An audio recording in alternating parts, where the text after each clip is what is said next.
السلام علیکم ورحمۃ اللہ وبرکاتہ۔ عزیز طالبات، آج ہم ہدایہ جلد ثانی کا سبق نمبر 25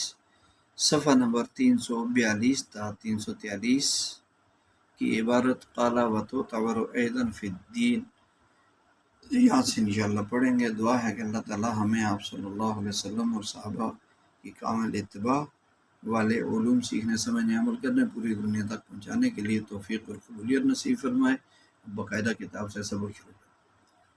بسم اللہ الرحمن الرحیم۔ قال اللهم صل على سيدنا محمد كما تحب وترضى جزا الله عنا سيدنا محمد كما هو آله۔ قال وتعتبر أيضا في الدين أي ديانة، وهذا قول أبي حنيفة وأبي يوسف رحمهم الله تعالى وصحيح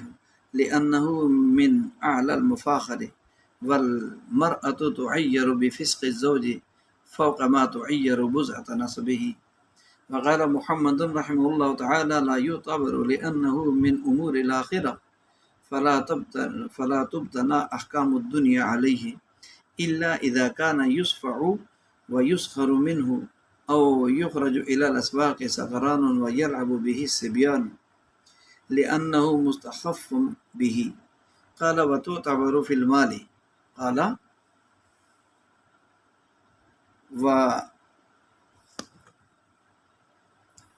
وتعتبر في المال وهو أن يكون مالكا للمهر والنفقة،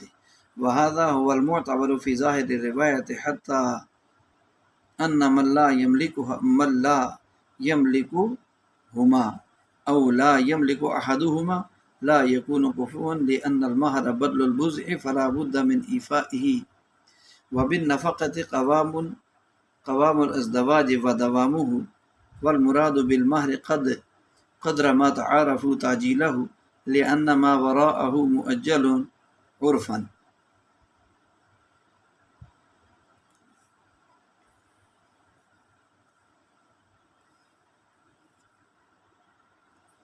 جی تو اگلی ہمارا سبق یہاں سے شروع ہوتا ہے۔ قال مصنف رحمۃ اللہ علیہ نے فرمایا وتعتبر ایضا فی الدین، کہ امام محمد رحمۃ اللہ علیہ فرماتے ہیں اس قالہ کا فاعل امام محمد نے، یہ اوپر آپ دیکھیں گے تو لکھا ہوا قالہ ای محمدن فی الجامع الصغیر، کہ اپنی کتاب جامع صغیر میں کفاءت کے بارے میں کہتے ہیں کہ کفو فی الدین کا جو ہے وہ معتبر ہوگا۔ امام محمد رحمہ اللہ فرماتے ہیں کہ وتعتبر اعتبار کیا جاتا ہے، ایضاً اعتبار دین کا بھی اعتبار کیا جاتا ہے، یعنی دین بمعنی دیانت میں بھی کفاءت یعنی برابری کا اعتبار کیا جاتا ہے۔ دین کی تشریح دیانت کے ساتھ کی ہے، اور یہ شیخین رحمہم اللہ کا قول ہے۔ امام ابو حنیفہ اور امام ابو یوسف کا نام اکٹھا جائے تو شیخین کہتے ہیں، تو شیخین رحمہم اللہ کا قول ہے۔ وصحیح، اور یہی صحیح ہے۔ لأنہ سے دلیل دے رہے ہیں، لأنہ سے کیا دے رہے ہیں؟ دلیل دے رہے ہیں اس قول کے صحیح ہونے کی، کہ لأنہ من اعلی المفاخر، اس لیے کہ دین یعنی دیانت اعلیٰ مفاخر میں سے ہے، اعلیٰ مفاخر میں سے ایک ایسی چیز ہے جس پر فخر کیا جاتا ہے اعلیٰ ہونے کا۔ والمرأة تعیر بفسق الزوج، اور عورت عار محسوس کرتی ہے، عورت جو ہے وہ عار محسوس کرتی ہے بفسق الزوج، شوہر کے فاسق ہونے کی وجہ سے، فوق ما تعیر بزعة نسبہ، تو عورت شوہر کے گھٹیا نسب والا ہونے کی وجہ سے، شوہر کے گھٹیا نسب والا ہونے کی وجہ سے جو ہے وہ ہونے کی بنسبت شوہر کے فاسق ہونے سے زیادہ عار دلائی جاتی ہے۔ وتعیر، اور عار دلائی جاتی ہے، عورت کو شرم دلائی جاتی ہے شوہر کے فاسق ہونے کی، جو ہے وہ فاسق ہونے سے، یعنی شوہر تمہارا ایسا ہے، فاسق ہے، یہ کرتا ہے، اس چیز کی زیادہ شرم دلائی جاتی ہے بجز اس کے کہ اس کے نسب میں وہ کیا ہو، گھٹیا ہو، اس کو شرم دلائی جائے۔ یعنی ایک عورت کا شوہر قوم کے اعتبار سے گھٹیا ہے، اور دوسری عورت کا شوہر جو ہے وہ قوم کے اعتبار سے تو گھٹیا نہیں ہے، لیکن فاسق فاجر ہے، تو دیندار نہیں ہے۔ تو یہ جو بے دین ہے اس کی عار زیادہ دلائی جاتی ہے قوم کے گھٹیا ہونے کی نسبت، کہ ایک آدمی قوم کا گھٹیا ہے لیکن دین پر چلنے میں وہ اعلیٰ ہے، تو اس کی عار نہیں دلائی جاتی، بجائے اس کے کہ ایک آدمی جو ہے وہ کیا ہو کہ وہ فاسق فاجر ہو، اور پھر اس کی عار دلائی جاتی ہے۔ اور امام محمد رحمۃ اللہ علیہ فرماتے ہیں لا یعتبر، کہ کفات فی الدین کا اعتبار نہیں ہے، کفات فی الدین، دین میں کفو کا اعتبار نہیں ہے۔ امام محمد رحمہ اللہ کی دلیل لأنہ من امور الاخرہ، لأنہ اس لیے کہ یہ تو آخرت کے امور میں سے ہے، یہ دین کا معاملہ آخرت کے امور میں سے ہے،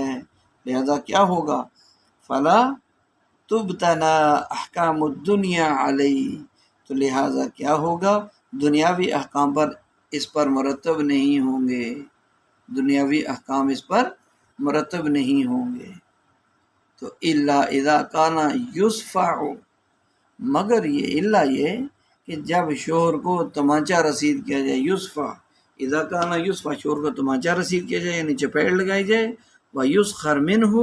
اور اس سے مذاق کیا جاتا ہو، یعنی ہر لوگوں کے لیے کھلونے کی طرح ہر بندہ ایسے مذاق کرتا ہے، ہر طرح کی باتیں کرتا ہے، اور یخرج الی الاسواق، یا اسے نشے کی حالت میں بازار کی طرف نکال دیا جاوے، سکران نشے کی حالت میں، ویلعب بہ الصبیان، اور بچے اس کے ساتھ کھیلیں، بچے کو اپنا کھلونا سمجھیں، تو یہ چیزیں لأنہ مستخف بہ، تو یہ ان چیزوں کی وجہ سے وہ حقیر اور ذلیل ہوگا، یعنی اس کو ہلکا سمجھ کر اس پر جو ہے اس کو کوئی ادھر سے تھپڑ مار کے چھیڑ کے بھاگ جاتا ہے، کوئی ادھر سے بھاگ جاتا ہے، اور کوئی اس کا مسخر یعنی مذاق اڑا رہا ہے، بازاروں کی طرف اس کو نکالا جاتا ہے نشوئی ہونے کی وجہ سے، تو یہ زیادہ وہ کہتے ہیں کہ یہ خفت اور ذلت والی بات ہے شوہر کے لیے، تو ایسا شوہر جو ہے وہ نہیں ہونا چاہیے۔ قالا، اب یہاں سے امام محمد رحمۃ اللہ علیہ یعنی کسی عورت کا شوہر اتنا فاسق فاجر ہے کہ جو چاہتا ہے اسے تمانچہ تھپڑ لگا دیتا ہے، جو چاہتا ہے اس کا جس طرح کا مذاق اڑانا چاہے اڑا دیتا ہے، اسے کہ نشے کی حالت میں بازار کی طرف نکال کر بچوں اور اوباش قسم کے تلنگوں کو ان کے پیچھے لگا دیا جاتا ہے، آوارہ لوگوں کو، تاکہ وہ اس کو جو ہے اپنا کھلواڑ بنا لیں، یعنی اس سے کھیلیں، ہر طرح کی حرکتیں کریں، تو ان صورتوں میں واقعی ہی وہ آدمی انتہائی حقیر اور ذلیل جانا جائے گا، اور ہوگا بھی حقیر اور ذلیل ہوگا، حقیر اور ذلیل ہوگا، تو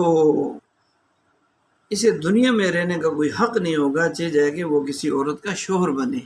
ایسے آدمی کو کسی عورت کا شوہر نہیں بنانا چاہیے۔ آگے قال فرماتے ہیں یہاں سے کہ مال میں بھی کفاءت معتبر ہے، مصنف رحمۃ اللہ علیہ کیا فرماتے ہیں مال میں بھی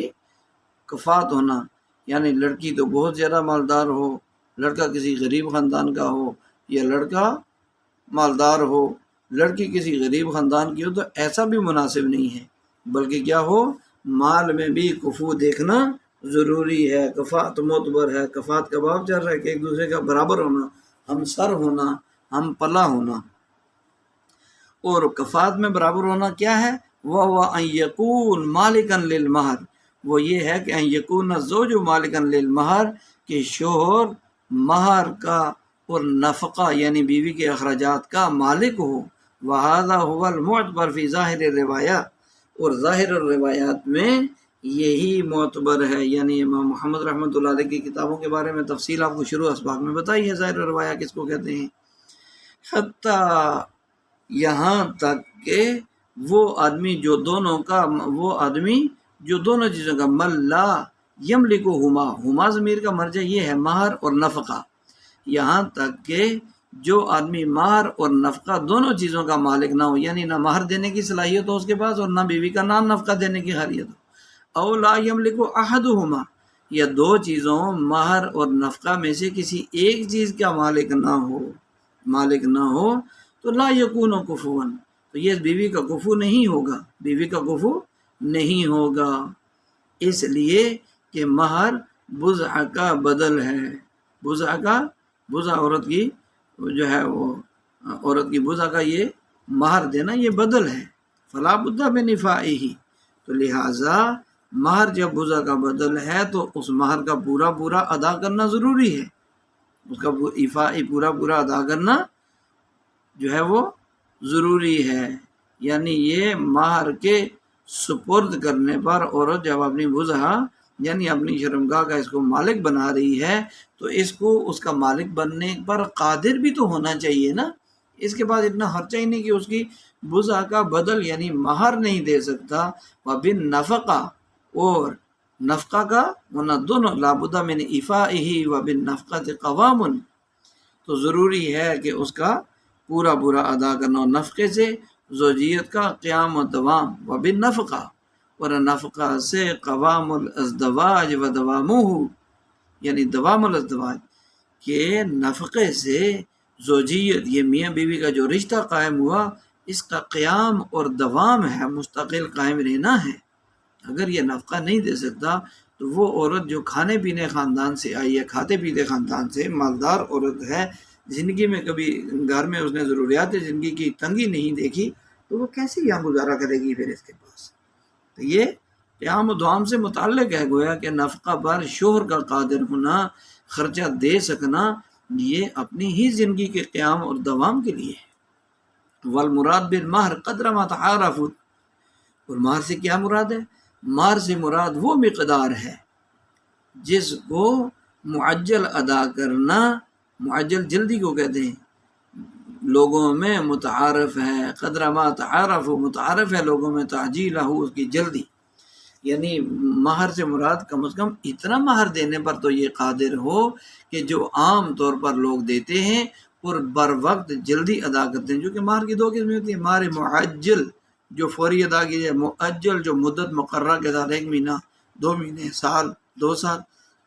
اس کو دینا ہے، لیکن دینا ہر حال میں ہے۔ جو شوہر اپنی بیوی کا مہر دینے پر قادر نہیں، اس کو اس کا شوہر بننے کا حق نہیں اور مہر دینے کی نیت نہیں، تو وہ زانی اٹھایا جائے گا، قیامت کو زناکار شمار ہوگا۔ لِأَنَّ مَا وَرَاءَهُ مُؤَجَّلٌ عُرْفًا، اس لیے کہ اس کے علاوہ یعنی مہر معجل جو لوگوں میں متعارف ہے مقدار میں، اس کے علاوہ تو عرف عام میں مہر معجل اور ادھار ہے، معجل ادھار کو کہتے ہیں، تو پھر اس کے مقابلے میں تو وہ ہے، تو یہ کسی صورت میں بھی یہ معاف نہیں ہوگا، مہر معاف نہیں ہوگا، تو لہٰذا اس میں کفو ہونا ضروری ہے اور مہر دینے پر قادر ہونا بھی ضروری ہے۔ اور امام ابو یوسف رحمۃ اللہ علیہ سے منقول ہے، امام ابو یوسف رحمۃ اللہ علیہ سے مروی ہے، یہاں سے آگے انشاءاللہ وعن ابی یوسف انہ اعتبر القدرۃ علی النفقۃ دون المہر لانہ تجری المساہلۃ فی المہور ويعد المرء قادرا علیہ بیسار ابیہ، فأما الكفاة في الغنى فمعتبر في قول أبي حنيفة ومحمد رحمهم الله تعالى، حتى أن الفائقة في اليسار لا يقافيها القادر على المهر والنفقة، لأن الناس يتفاخرون بالغنى ويتعيرون بالفقر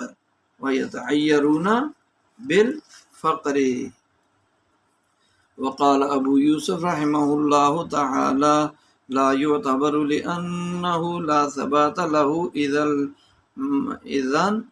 إذا المال غاد ورائح۔ یہاں سے یہ بتانا چاہتے ہیں امام ابو یوسف رحمۃ اللہ علیہ سے مروی ہے کہ وہ نفقہ پر انہ اعتبر القدرہ علی النفقہ دون المہر، امام ابو یوسف فرماتے ہیں کہ وہ نفقہ پر قدرت کا اعتبار کرتے ہیں، ان سے مروی ہے کہ انہ یعنی انہ ابی یوسف وہ اعتبار کرتے ہیں نفقہ پر قدرت کا دون المہر نہ کہ مہر پر، یعنی وہ فرماتے ہیں کہ اگر لڑکا بیوی کے اخراجات برداشت کرنے ادا کرنے پر قادر ہے، بے شک وہ مہر نہیں بھی دے سکتا تو پھر بھی ٹھیک ہے، لأنہ تجری المساہلہ فی المہور، اس لیے کہ امام فی المہر کہ امام ابو یوسف رحمۃ اللہ علیہ فرماتے ہیں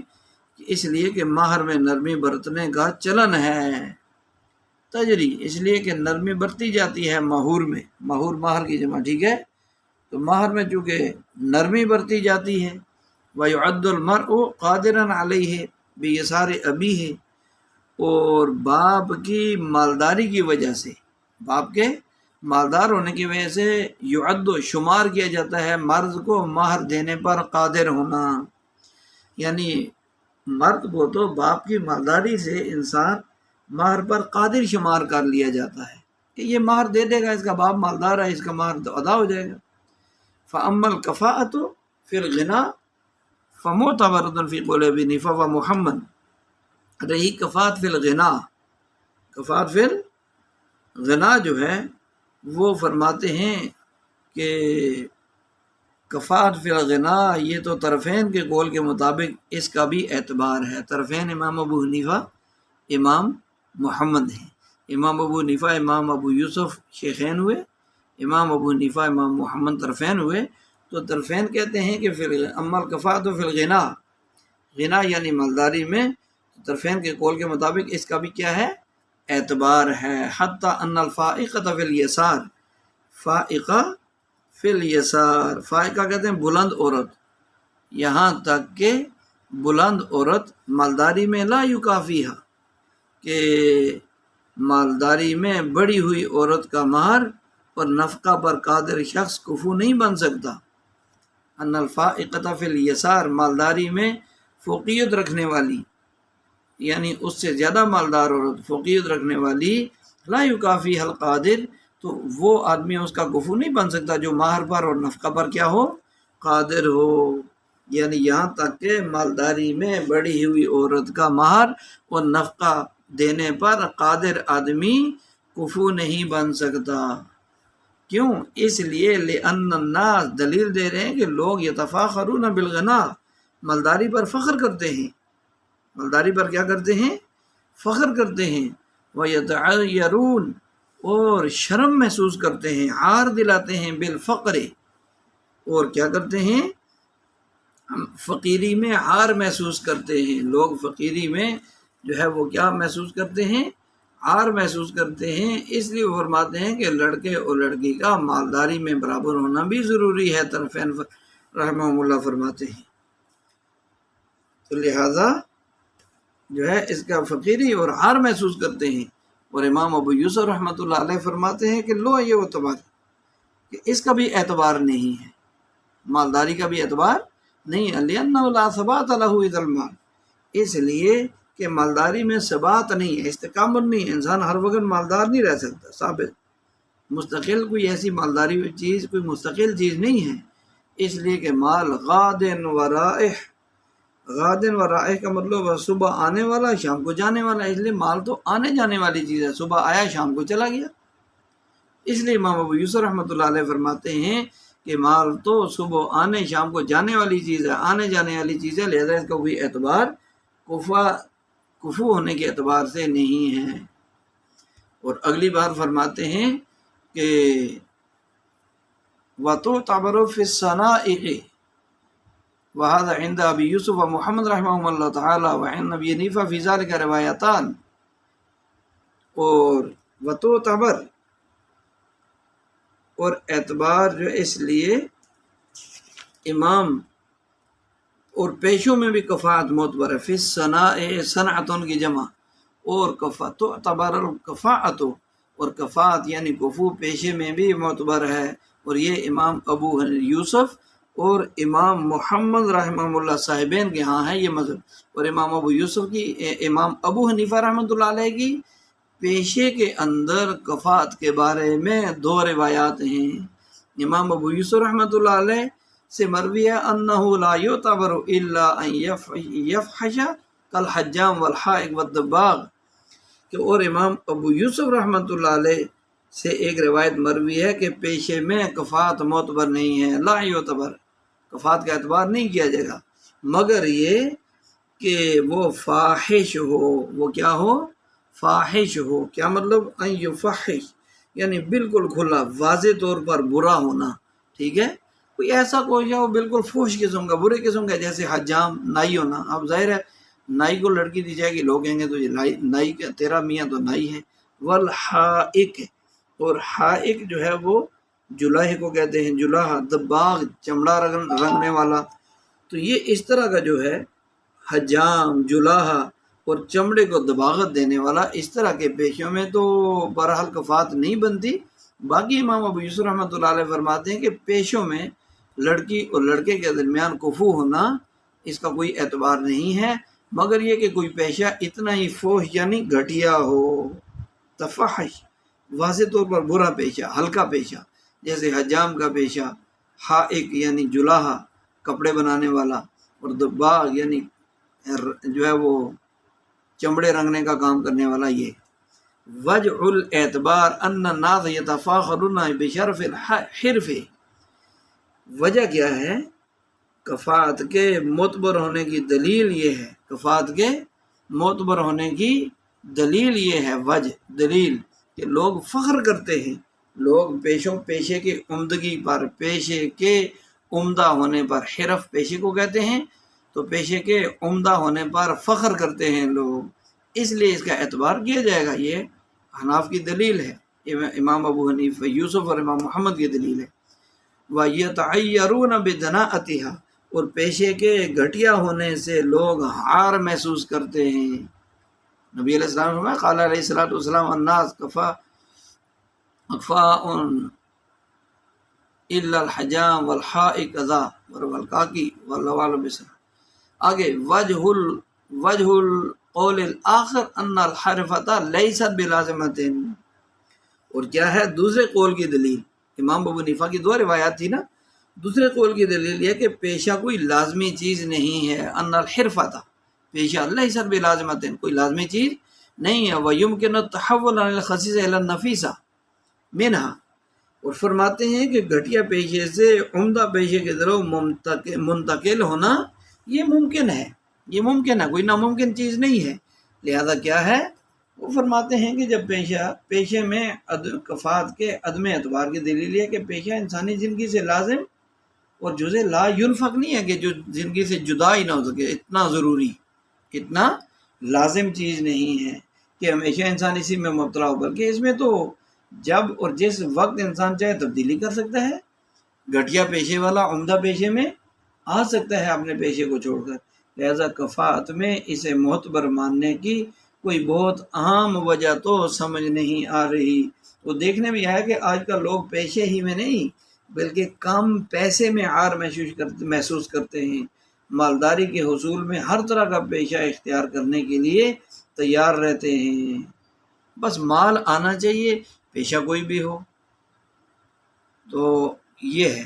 یہ پیشے کا بدلنا کوئی ناممکن اور محال چیز نہیں ہے. اللہ تعالیٰ ہمیں جو کہا سنا ہے اس پر اپنی برگاہ میں قبول فرمائے، عمل کرنے پوری دنیا تک پہنچانے کی توفیق اور قبولیت نصیب فرمائے. سبحان ربک رب العزت عما یصفون وسلام علی المرسلین والحمد للہ رب العالمین.